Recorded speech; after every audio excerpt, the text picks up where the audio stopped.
And now, a message from McAfee. I'm not a real kid. And I'm not a real grandpa. We're deep fakes. And we're making it harder to tell what's real online. The good news? McAfee can help. McAfee's scam detector automatically identifies text and email scams and even deepfakes. So if you whippersnappers meet one of us, you'll know. If they're faking it, they're not making it past us. Get award-winning scam detection today. McAfee.com/keepitreal. This episode is brought to you by Netflix. Jay Kelly, the new film from Academy Award nominee Noah Baumbach. George Clooney stars as an actor confronting his past and present on a journey of self-discovery, alongside Adam Sandler as his devoted manager. Critics are calling it a declaration of love to the chaotic art of filmmaking, with the Wall Street Journal praising it as a transcendent comedy drama. Jay Kelly is now playing only on Netflix. Ben Franklin's World is a production of the Omohundro Institute, and this episode is sponsored by The Great Courses Plus. Welcome to Ben Franklin's World, a podcast about early American history with Liz Covart. The study of history is key to understanding who we are and how we can affect a better future. Ben Franklin's World will introduce you to historical people and events that have impacted and shaped our present-day world. And now, here's your host, Liz Covart. Happy New Year, and welcome to episode 167 of Ben Franklin's World, the podcast dedicated to helping you learn more about how the people and events of our early American past have shaped the present-day world we live in. Can you believe it's already 2018? At least for me, 2017 went by in a blur. And I have to believe it's because so many great things happened for this podcast in 2017. Like, we're now produced by the Omohundro Institute, which is great because they have such a wonderful team of scholars and staff at the College of William & Mary who now help me produce this show and keep it going. We also had the Doing History to the Revolution series, which in so many ways was epic because it allowed us to explore both the history and histories of the American Revolution so that we could better understand what we know about it. And Ben Franklin's World won the Academy of Podcasters Best History Podcast Award of 2017, which is really quite an honor because that organization awards its podcast Oscars based on content and craft. So it's just fantastic because they're saying, of all the history podcasts out there, Ben Franklin's World is the best. You know, 2017 was such a big year for Ben Franklin's World, I almost have no idea where 2018 is going to take us. And I do have to say almost, because I do know it is going to take us on many more interesting explorations of early American history, and that I'm going to keep working hard to produce this show and help you explore as many of your requested topics as possible. And I guess with that, we should get back at it and explore one of your requested topics. New Orleans. The Crescent City began as a French colony in 1717. By 1840, it was the third largest city in the United States. How did that happen? How did New Orleans transform from a sleepy French outpost into a large and important American city with a thriving, bustling port? This is the topic for today's exploration with Eberhard Lowe Faber, an assistant professor of history at Loyola University, New Orleans, and the author of Building the Land of Dreams, New Orleans and the Transformation of Early America. As we explore the early history of New Orleans, Lowe reveals details about the founding of New Orleans by the French in 1717, how and why New Orleans and Louisiana changed hands 4 times between 1762 and 1803, and how the people and city of New Orleans became American and a part of the United States. But first, I realize this is short notice if you're not on the Ben Franklin's World email list or not in our listener community on Facebook, but we're having a meetup in Washington, D.C. this coming Saturday, January 6th at 5 p.m. We're going to meet at the Open City Diner in Woodley Park. Now, I've posted details about this event in the show notes, and if you'd like to learn more about our meetups faster and have the opportunity to pose questions to our guest historians, you should join the Ben Franklin's World email list and its listener community on Facebook. You can do both by texting BFWorld to 33444 or by visiting benfranklinsworld.com. Okay, are you ready to explore the history of early New Orleans? Allow me to introduce you to our guest historian. With tidings and wisdom to share about our early American past, here is this week's special guest. Our guest is an assistant professor of history and music industry studies at Loyola University, New Orleans. His historical research interests include the colonial and 19th century history of New Orleans and the Gulf Coast. And prior to becoming a history professor, our guest spent 12 years leading the New York City-based rock band God Street Wine. Of course, today we'll be discussing details from his first book, Building the Land of Dreams, New Orleans and the Transformation of Early America. Welcome to Ben Franklin's World, Eberhard Lowe Faber. Thanks, Liz. It's great to be here.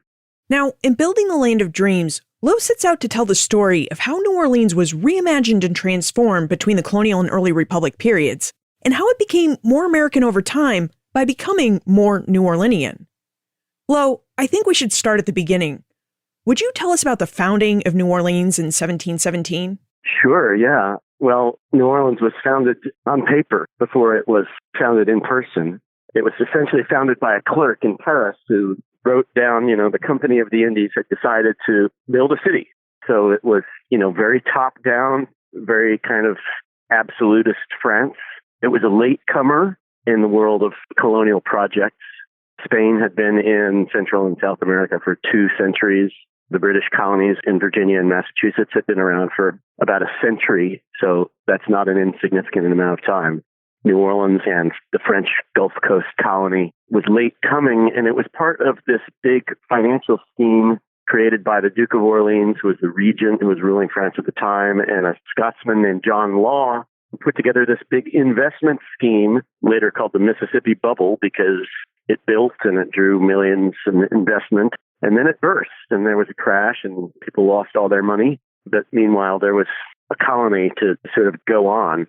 So it really differed from a city like Boston, for example, which started very spontaneously. New Orleans had a very well-planned rectilinear grid from day one. But then, when the Mississippi Bubble crashed, it was really the locals who were left to pick up the pieces and try to build something once the actual French investors lost interest. If we look at the geography of New Orleans, we'll find it sitting near the southern mouth of the Mississippi River, where it empties out into the Gulf Coast. So, Lowe, what was it about the Gulf Coast that interested the French? I mean, why did they decide to build a city at this exact geographic location? Really nothing, Liz. It just happened to be there. Later on, especially for Americans, New Orleans became a really key strategic point. But for the French in 1717, they just wanted another colony in North America. And it didn't have any tremendous natural resources. There were no precious metals. It just happened to be the place that was available at the time. You mentioned that the structure of New Orleans' society was absolutist like France. Would you tell us what that meant? What was the structure of the city's first government? Well, they had an appointed governor who was, usually a military person. But there was also quite a lot of local autonomy from the very beginning. And this, of course, speaks to the difficulty of ruling places at a distance in the 18th century. I think not just the French, but all the European colonial empires had to acknowledge a great deal of local authority. So locals in New Orleans had something called the Superior Council, which really held the political power in the colony. Now, New Orleans was French for 45 years. Then, in 1762, the colony became Spanish. Lowe, how did that happen? Would you tell us how New Orleans became Spanish? Well, first of all, the French had really lost interest after 1729. So there are really 2 French periods. One is the Company of the Indies period, where there's a great deal of sort of optimism and enthusiasm. But they can't get people to come over and settle, so they resort to some of the typical alternatives, which is finding convicts and vagrants and prostitutes and kind of forcing them to come over, going outside of France to get people from Germany and Switzerland, and of course going to Africa and bringing over enslaved Africans who made up about 2/3 of the population of the region by 1730. Then in 1729, there's a big Indian War, and the Company of the Indies loses interest and collapses, and it becomes a royal colony, which basically means complete neglect. So it kind of stagnated until the 1760s, and then in 1762, as France is losing the 7 Years' War, the one that historians call the Great War for Empire, Britain is winning the Great War for Empire, and France is on the verge of getting booted out of North America completely. France decides to hand over Louisiana to Spain because the monarchs of France and Spain are cousins. and they were both Catholic, and it was better to have Louisiana in friendly Spanish Catholic hands than have it potentially go to the hated British, which seemed like it might happen, which is what did happen, of course, to Canada, France's other big North American colony. So 1762, Louisiana now belongs to Spain, but in the nature of these things, it takes them a few years to bother to send over a governor. So it's not till 1765 that they actually send over a governor to take possession of Louisiana. And once the Spanish finally did take possession of the colony in 1765, what did the transition from French rule to Spanish rule mean for the people who lived in New Orleans and Louisiana? Did this transition mean changes to their culture, or politics, or methods of conducting business? Well, it was pretty tumultuous at first. The Spanish governor, a man named Ulloa, arrived in 1765, but he had no troops and he had no money and he really had no power. So, the local Creole planters who ran the Superior Council pretty much decided that they didn't want any part of him. And he also announced that there would be a new sort of mercantilist system in which they could only now trade with Spain. And they didn't like that very much. So essentially they said no to all of that. And they actually deported Ulloa, put him on a ship, sent him back to Spain. And they thought they had won, but no. And then Spain sends another governor named O'Reilly, a Spaniard of Irish descent, who comes down with a lot of troops and actually crushes the rebellion and executes the ringleaders by firing squad in a street which was later named Frenchman Street in honor of these so-called martyrs, but that came much later. So there's this little rebellion in 1768, but then after that, Spain really governed Louisiana with a very loose hand. They, for example, allowed French to continue on as the official language, and the Spanish governors and other officials became quite friendly with the Creole elite planters and continued to allow quite a large degree of local autonomy on the ground in Louisiana. Louisiana was not a very important colony to the Spanish. It didn't have any great economic or military significance, so they thought of it as a buffer between their real colonies down in Central America and the British in North America. Louisiana was there to make sure that those two things didn't come into contact with each other. Now, was it because Spain viewed Louisiana purely as a buffer and governed it so loosely the reasons why the Treaty of San Lorenzo or Pinckney's Treaty came up in 1795? Perhaps you could even tell us about this treaty and why it was so important and such a big deal. Sure. I think Pinckney's Treaty was a huge deal. So it's 1795, and there's now this new nation, the United States. Gained its independence from Britain in 1783 and become a sort of genuine nation with a constitution in 1788. And now this new nation wants to sort of clarify its borders in the Southwest. So that's one big thing that Pinckney's Treaty did, was to sort of draw the line between the United States possessions and the Spanish Empire across what are now the states of Mississippi and Alabama. And the other thing that Pinckney's Treaty did that was really big for our story was to allow Americans to bring goods down the Mississippi on flatboats and store them in New Orleans for export and use New Orleans as an entrepot for export.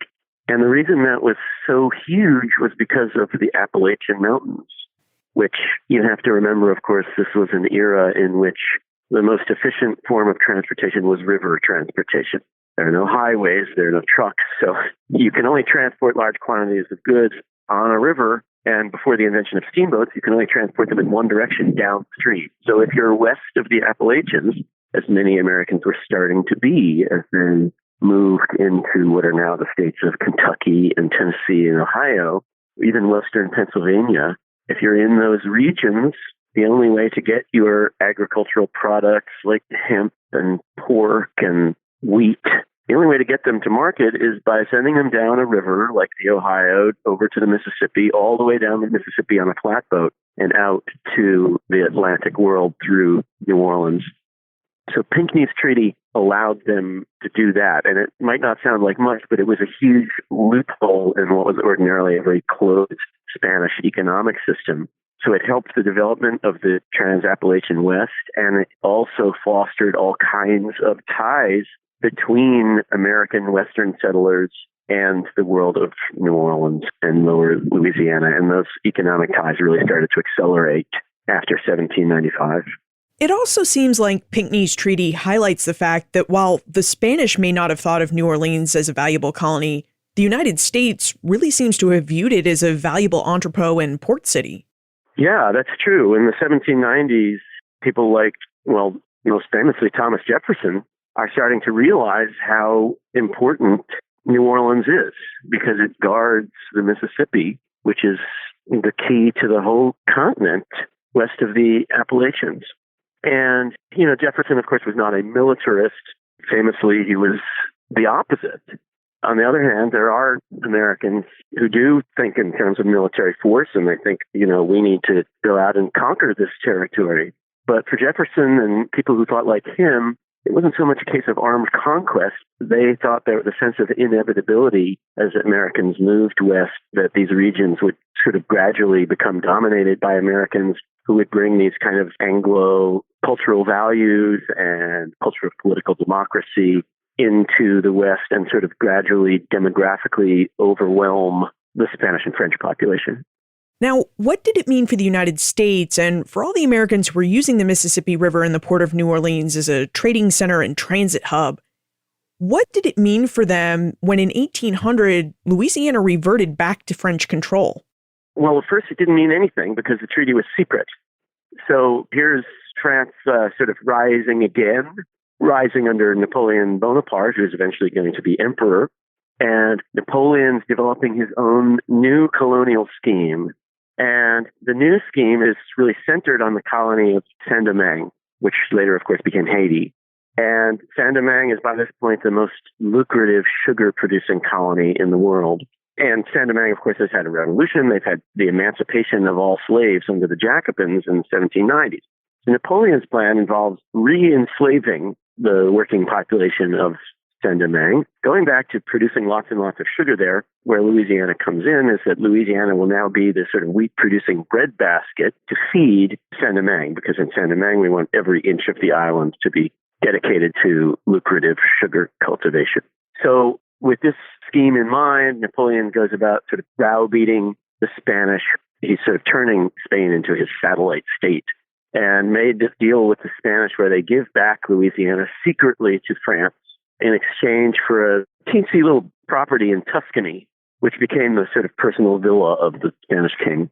And then over the next few years, 1801, 1802, the details of the secret treaty sort of leak out, and rumors start to spread that Louisiana is going back to French control. But the French don't actually, take possession. They don't send a governor or a military force to take control of the colony. And then, in the meantime, of course, Napoleon's attempt to reconquer Saint-Domingue and re-enslave its population fails. And his army in Saint-Domingue is crushed. So the whole scheme isn't going to work out. So that's when he decides to sell Louisiana to the United States in 1803. That was a really important purchase by the United States. We should actually really talk about it. So would you tell us more about the Louisiana Purchase of 1803? Yeah, so we're just picking up from where I left off. Napoleon's sort of colonization scheme, in which Louisiana was going to be the breadbasket for sugar production in Saint-Domingue, had collapsed. And at the same time, Americans were, as I said with Jefferson, very interested in New Orleans as a strategic place that would allow westward expansion across the American continent. And at this point, Jefferson was, embroiled, as he always was, in political struggles against the Federalist Party. And the Federalist Party, as far as the Louisiana issue, was very aggressive, and they really favored force. And the Federalists essentially said, we need to raise a big army and just take possession of Louisiana and make it our colony. And so Jefferson was susceptible to the charge of being too soft, quote unquote, on the Louisiana question. He was being politically attacked for that. So Jefferson has a different idea that maybe I can acquire Louisiana peacefully. So he sends a special envoy, James Monroe, over to France, and James Monroe joins the French ambassador to France, Robert Livingston, and together they negotiate with Napoleon's ministers a deal to buy not only New Orleans, which is really what they wanted. What they actually wanted was New Orleans and a little bit of the Gulf Coast, which now includes Mobile and Biloxi, called West Florida at the time.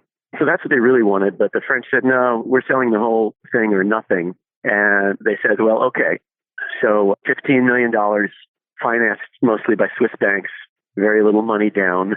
It was a great deal. It was a fantastic deal. And they got much more than they had originally wanted or even knew what to do with. But it was clear that New Orleans was the key to the whole thing.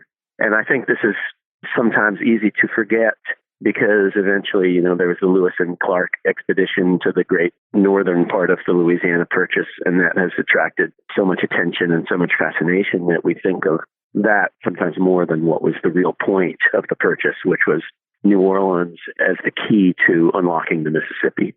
So just to recap a bit here, in less than a century, New Orleans and Louisiana changed hands 4 different times between 3 nations. Yeah. And I wonder, how did the people of New Orleans react to the news that in 1803, they were no longer French, but Americans living under the United States? Well, that's a fascinating question, and it's fascinating to me because it relates to the subject of the rise of national identities and patriotism and an attachment to a particular nation or ethnic tribe superimposed on a nation. And I think that, nationalism in its modern sense was something that was really developing in Europe around the time of the French Revolution and because of the French Revolution.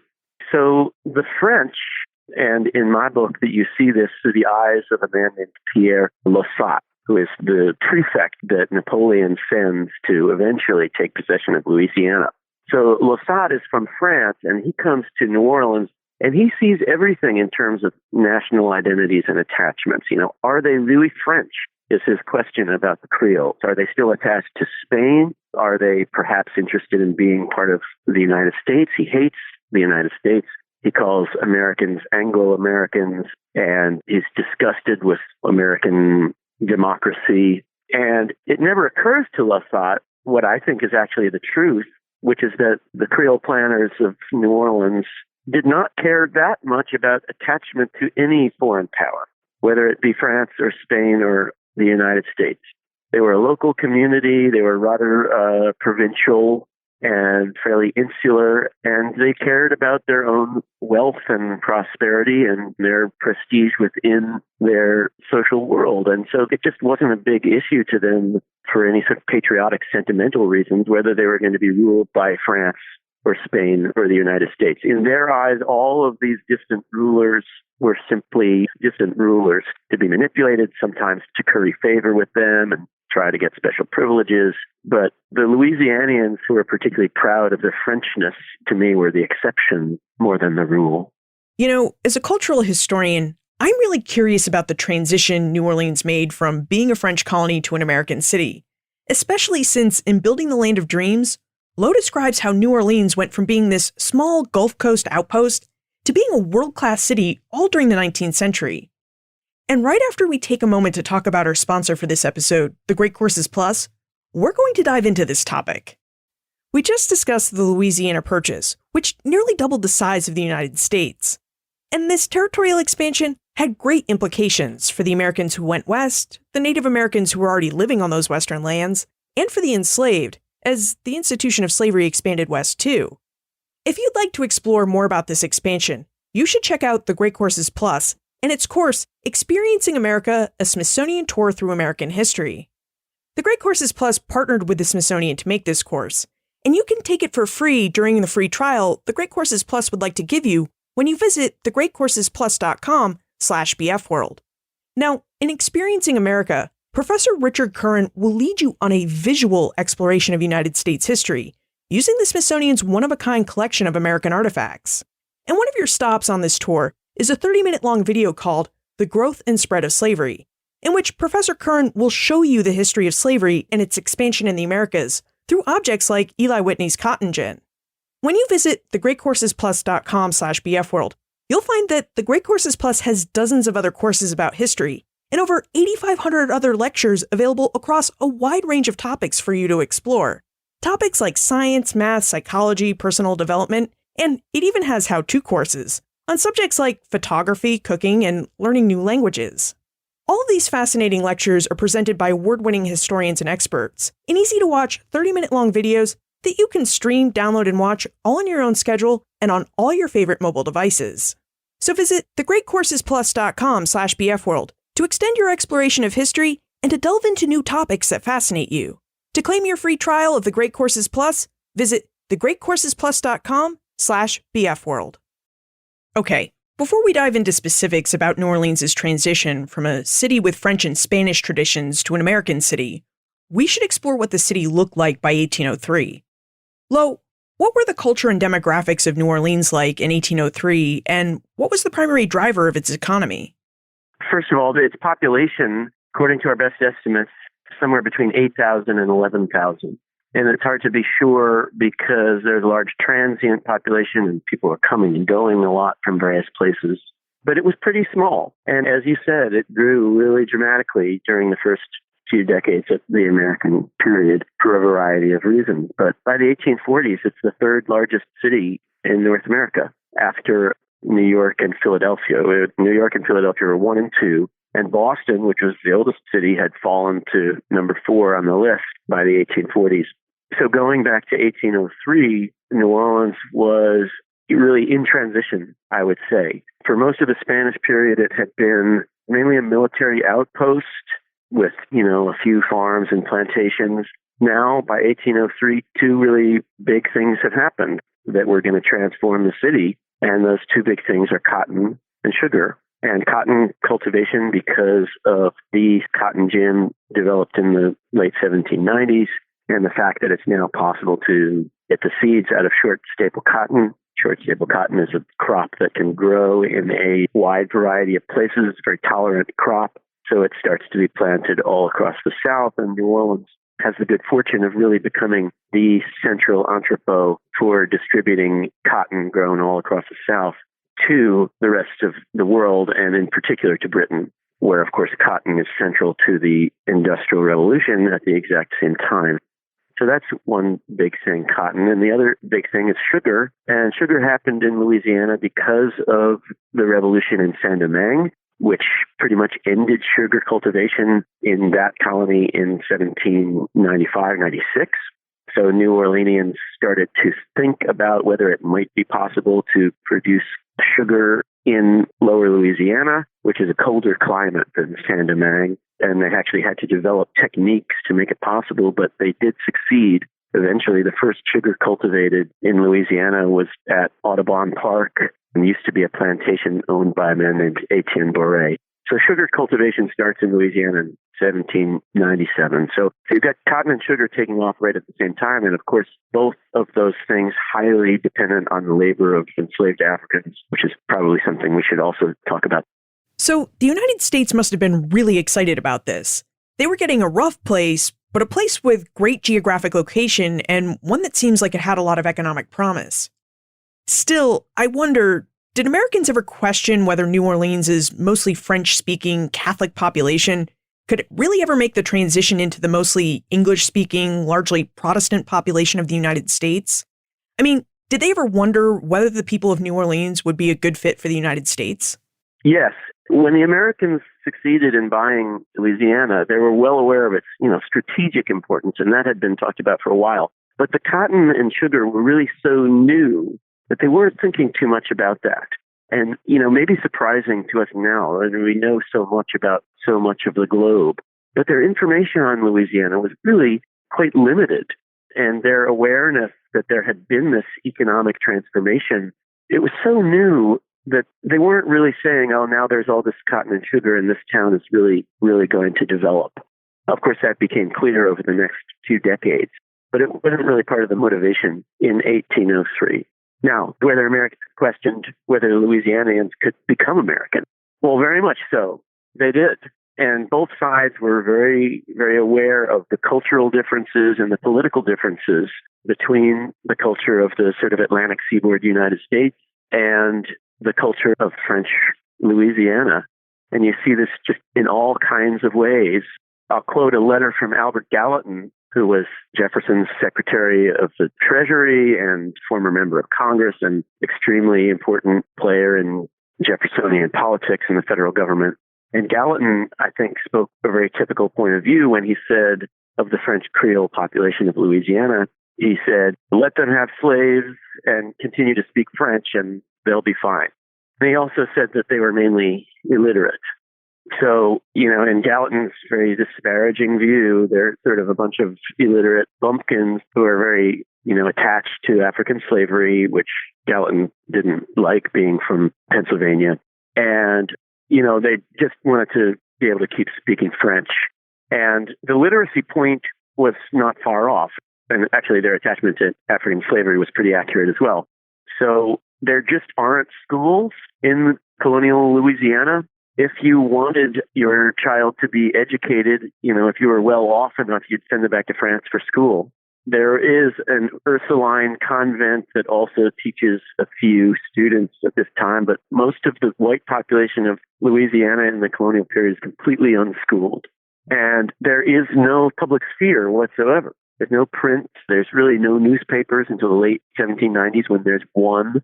It's actually against the law in colonial Louisiana to post printed material in public unless it has the actual signature of the governor on it. So very, very different from the kind of culture and political society that's evolving in places like Boston and New York and Philadelphia, where you already have this kind of very boisterous public sphere and political world and print culture. And as you know, all kinds of very adversarial political arguments are going on all the time. None of that is happening in colonial Louisiana. So Americans look at this and they see a people in Louisiana who they say are sort of, well, they're born and bred to despotism.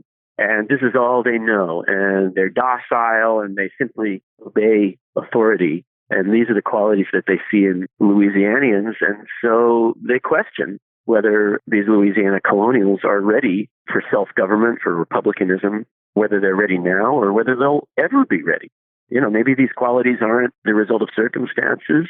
Maybe these people are just essentially somehow incapable of self-rule. So that's the debate, really, whether it'll happen or whether it'll never happen. But nobody thinks that Louisiana is ready for self-rule right away. So how did the people of Louisiana and New Orleans make the transition into the United States, both culturally and in terms of governance?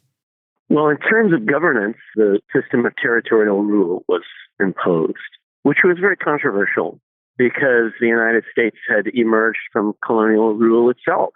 So, many Americans questioned whether the United States ought to have something that was essentially a colony.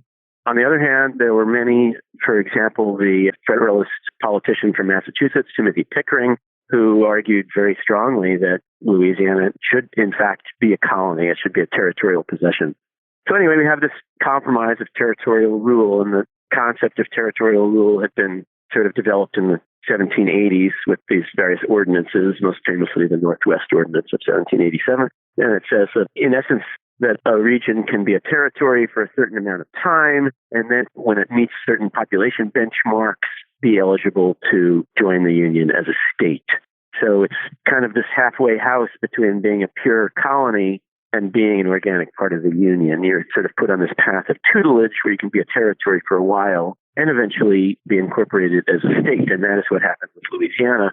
From 1803 to 1812, it's the territory of Orleans. And everything north of the present-day northern boundary of the state of Louisiana was different territory, the Louisiana Territory. But the present-day state of Louisiana was the Orleans Territory, and then in 1812 they did pass the threshold for statehood, and they voted for statehood, and Congress voted to admit them as a state. So that's the political side. The cultural side, of course, is a lot more complicated. I think that Louisiana stayed culturally French for much longer in some ways. They certainly retained the French language as the dominant language well up into the Jacksonian period. And New Orleans itself remained a stronghold of French speaking, whereas certain parts of the rest of the state became dominated more by English speaking Anglo settlers. So as far as the language, New Orleans stayed pretty French for quite a long time. And for example, religion, Protestant churches started to open up little by little early in the American period. But, even today, New Orleans is predominantly Catholic. So Protestantism never became the majority mode of religion as it was in much of the rest of the United States. Most of our conversation thus far has centered on Western cultures, French, Spanish, American. Yet, as you mentioned earlier, Lo, there were a lot of slaves in New Orleans. Would you tell us about New Orleans' relationship with and use of slavery, and about whether the practice of slavery was different in New Orleans than it was elsewhere in the new United States? Of course. Well, first of all, what you just said is a huge and long-running debate among historians. It relates to something called the Tannenbaum thesis, which was developed by a historian named Frank Tannenbaum all the way back in the 1940s. He particularly focused on the case of Brazil, actually. But, the thesis as it became later more broadly applied is that slavery in Spanish and Portuguese and French in Latin America was kind of milder and more benign than the allegedly much harsher and crueler system of slavery that prevailed in British and what became Anglo-American regions. And as far as its application to Louisiana, many historians have argued that the system of slavery in Louisiana was, again, milder and less oppressive than the Anglo-American system. And when Americans came down after 1803, they instituted what has been called a new American racial order and a harsher system of slavery. And I tend to push back against this thesis in general, because I think that slavery was quite harsh and oppressive from the very beginning in both French and Spanish Louisiana.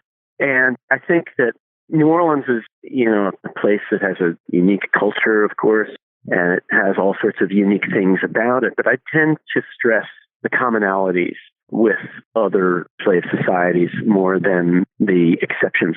But one big thing is that manumission was easier and a lot more common. And so this is one place where you do have to acknowledge the Tannenbaum thesis. In particular, in most Spanish colonies, there's a system called coartación, where slaves could essentially purchase their own freedom, purchase themselves on a sort of installment system, paying for it, with a series of payments. And so there was no comparable system of self-purchase in the British colonies and in the United States. And the system of coartación was rarely written into law. It was always more a matter of custom. And that custom was not something that Creole Louisiana planters liked. It was always something they actually hated and resented. And as soon as the Americans took over, it was really the Louisiana planters who took it upon themselves to end the system of coartación. So manumission became much rarer. So, after about 1810, if you're a slave in the New Orleans area, it does become a lot harder to eventually find your way to freedom. And I don't want to exaggerate the number of slaves who managed to buy their freedom through coartación was always, a fairly small percentage. And that, as I said, ended during the American period. And of course, what changed during the American period is the development of cotton and sugar production and a much greater demand for slave labor on plantations. And this coincides, of course, with the banning of the Atlantic slave trade. So Britain and the United States both banned the Atlantic slave trade about the same time.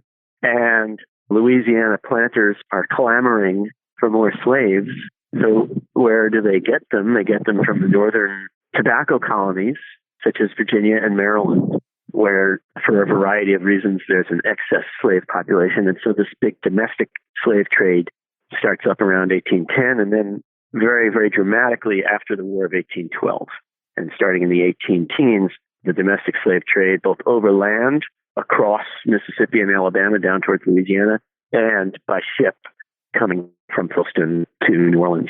So slavery itself in the region starts to dramatically accelerate after the War of 1812. Okay, We've talked a bit about culture, we've talked a bit about people and governance.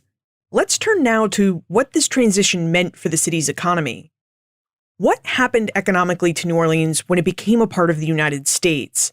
I mean, how did New Orleans go from being a city of 8,000 to 11,000 people in 1803 to a booming city of over 40,000 people by 1840?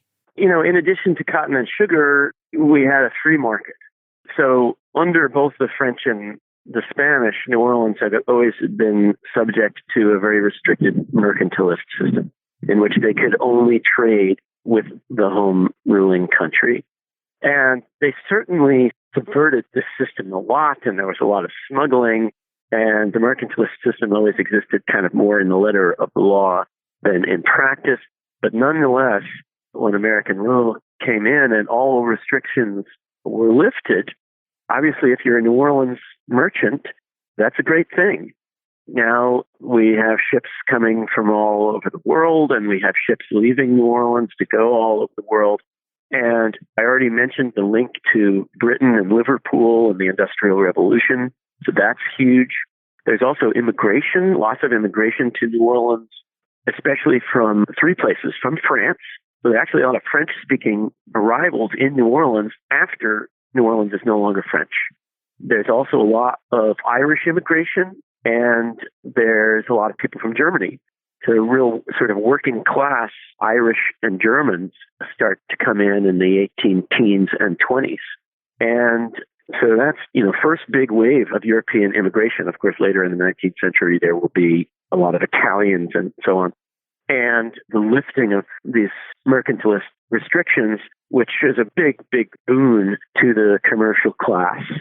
And just give a tip of the hat to another scholar, Scott Marler's book is so great on the economic development of New Orleans in the 19th century, and also how it then, the second half of the story is how it sort of collapses following the Civil War and later in the 19th century. Now, as we've discussed, after the United States purchased Louisiana and New Orleans from France in 1803, many Americans wondered whether its multi-ethnic, polyglot people could ever be American like those who lived along the eastern seaboard or even those who lived in the Ohio and Tennessee River valleys.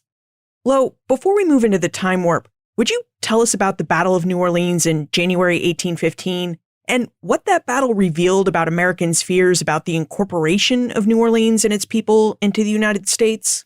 The Battle of New Orleans kind of forms the closing chapter of my book, and I think it really forms the closing chapter of a period in which this region changed hands a lot, and it was kind of up in the air who the region would belong to. I think even in the first few years of American rule, it wasn't clear that the United States would be able to hold on to this region. It might go back to French rule, or it might go back to being Spanish, or it might even become British. But after 1815, it's pretty clear it's going to be part of the United States. And that's because of Andrew Jackson and this great military victory, really a slaughter over the British in January of 1815, which, many people never tire of pointing out was a battle that was actually fought after the peace treaty had been signed that ended the war. So because of the slowness of communications in the early 19th century, the participants in the battle did not realize that the war was, in fact, no longer on. But nonetheless, I think the battle still had huge ramifications for American history and for global history, really. I often point out that, it's easy for Americans to forget that this was so exceptional because it's a moment in 1815 when Britain is winning big across the globe. They're winning in Europe over Napoleon. They're winning in India and laying the groundwork for a huge empire in Asia. And here in New Orleans, it's one spot where they suffer a defeat. And in England, they just kind of brush it off. It gets maybe, 2 lines in the London Times. But for Americans, it becomes this huge kind of validating, affirming victory. We finally proved ourselves with a great military victory over the dreaded British. And also because of the nature of Jackson's army. Jackson's army was a real sort of patchwork quilt of different groups of people. You had, Western sort of volunteer militias from Kentucky and Tennessee. You had French-speaking Louisiana Creoles. You had some Native Americans. you had African slaves who were, building fortifications. So, it might not seem like we really want to celebrate the contributions of enslaved people to the battle. But from the perspective of early 19th century American nationalism, that kind of made sense, that there was this polyglot army that defeated the British, who were this kind of professional war machine. And in my book, I say, if you look at this a little bit closer, this legend of Jackson's army doesn't really hold up. That in fact, at the time, there was a huge amount of worry about whether Louisianians were loyal, whether they were going to even fight on the side of the United States, what exactly was going to happen. And certainly in Jackson's mind, he felt he had to rely completely on Anglo soldiers from Kentucky and Tennessee, that he thought the Louisianians were not to be trusted. So there was actually a great deal of mutual suspicion, and Jackson imposed martial law, and he even suspended the operations of the state legislature by force because he thought there were untrustworthy elements among local Creole politicians. So then afterwards, in this great victory, this sort of legend of interethnic cooperation springs up. But before that happened, really quite the opposite. Now it's time for the Time Warp. This is a fun segment of the show where we ask you a hypothetical history question about what might have happened if something had occurred differently or if someone had acted differently.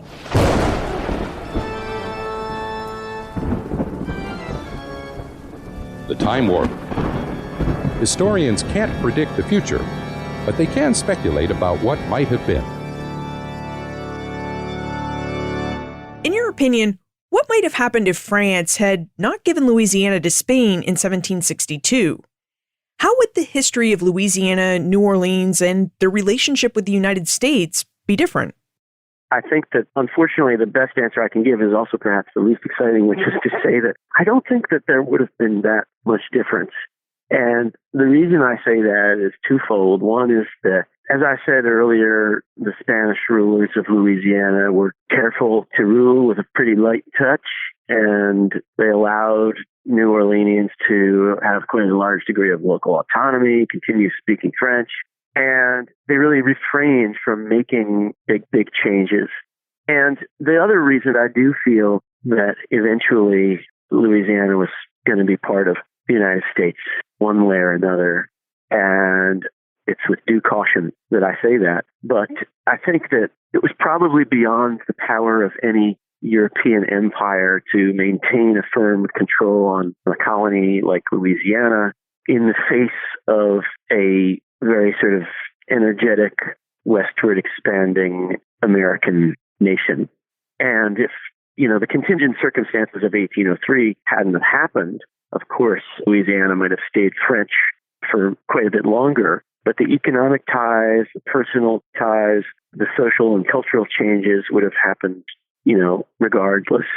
And so I think that one way or another, if not in 1803, then maybe a couple decades down the road, this area would have wound up as part of the United States. And so in that sense, it didn't matter that much whether France or Spain was in control. What really did matter was the local population and the local power that they had, their vision for the future, which was always very much based on plantation agriculture and African slavery. So that vision, of course, did prevail right into the antebellum period under American rule.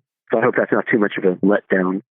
Lo, you're a scholar who works in both history and music industry studies. So what are you researching and writing about now? Well, yeah, I'm pretty far afield from Louisiana history right now. I'm actually trying to combine my historical training with my other career, which is my music career. And I'm writing about the development of the music industry in the United States from back when Thomas Edison invents the phonograph in 1877 in the early recording industry and the rise of Tin Pan Alley and American popular music. So pretty different. Our conversation was really far-ranging. I mean, we actually touched on a little bit of a lot of different subjects. If we still have questions about the early history of New Orleans and Louisiana, how can we contact you? Well, they can go to my website, lowfavor.com. My contact information is up there. They can look me up on Loyola's website also, where I teach Loyola New Orleans. Eberhard Faber, thank you for taking us through the early history of New Orleans. It's a pleasure, Liz. Thank you. The French established New Orleans in 1717 because they could. They placed it at the southern mouth of the Mississippi River because the area was available. And after its initial interest in the city and the greater colony of Louisiana, they neglected it. They really only took note of New Orleans and Louisiana again in 1762, when fear of having to cede yet more territory to Great Britain at the end of the 7 Years' War prompted them to give the colony to the king's cousin and fellow Catholic, the King of Spain. And like the French, the Spanish viewed New Orleans as unimportant. They viewed it as a buffer between their more important colonies in Central and South America and British claims in North America. In fact, it wasn't until 1795 that people other than those who lived in New Orleans and Louisiana started to view the city as important. The new United States wanted a relationship with New Orleans. Its position at the southern end of the Mississippi River, where it connects with the Gulf of Mexico, was geographically important to its people. As the American population pushed west beyond the Appalachian Mountains, American agricultural producers needed a way to get their products to market in a speedy, timely fashion. And with few roads and mountains to cross, the Mississippi River offered a promising solution. This is why the United States negotiated with Spain for permission to ship goods down the Mississippi River to New Orleans and from New Orleans out to other Atlantic ports. And the fact that Spain, which typically didn't let other nations interact and trade with its imperial holdings, the fact that Spain negotiated and granted the United States permission to use the Mississippi River in New Orleans, that was a big deal. Therefore, the United States became really nervous when it heard rumors that Napoleon had secretly reacquired New Orleans for France. The city and its riparian position were really important to the American people. So Federalists started to talk about how they could acquire the city by force, while President Thomas Jefferson worked to find a diplomatic solution. The solution he was looking for came in 1803, when France offered to sell New Orleans to the United States, as long as the United States also took and paid for the rest of its territory in North America. The United States agreed to this, and the territory it purchased, the Louisiana Territory, nearly doubled the size of the new nation. As Lowe reminds us, we tend to remember the Louisiana Purchase as being about expanding the size of the United States. But when you really look at the deal, it was about protecting American access to the Mississippi River and to the port of New Orleans. In fact, Lowe also reminds us that it's through the early history of New Orleans that we can see how the United States expanded territorially, economically, and culturally. It offers us an opportunity to explore just how the United States and the American people went about incorporating new places and areas with different cultural traditions into their new nation. It's a place where we can see the United States experiencing growing pains as it built and governed a new nation.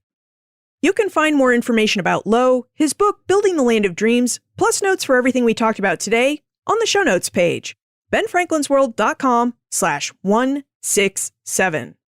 Don't forget, we're meeting up this Saturday, January 6th at 5 p.m. at the Open City Diner in Woodley Park, Washington, D.C. I hope to see you there because I'd really love to meet you and because our meetups are always a lot of fun. Today's sponsor, The Great Courses Plus, can help you learn everything about anything, and they want to give you a free trial to prove it to you. Visit thegreatcoursesplus.com/bfworld. Today's episode also benefited from the production assistance I received from Holly White, a historian at the Omohundro Institute. Thank you, Holly. Finally, are there other places in the United States where you think we can see how the early United States expanded economically and culturally?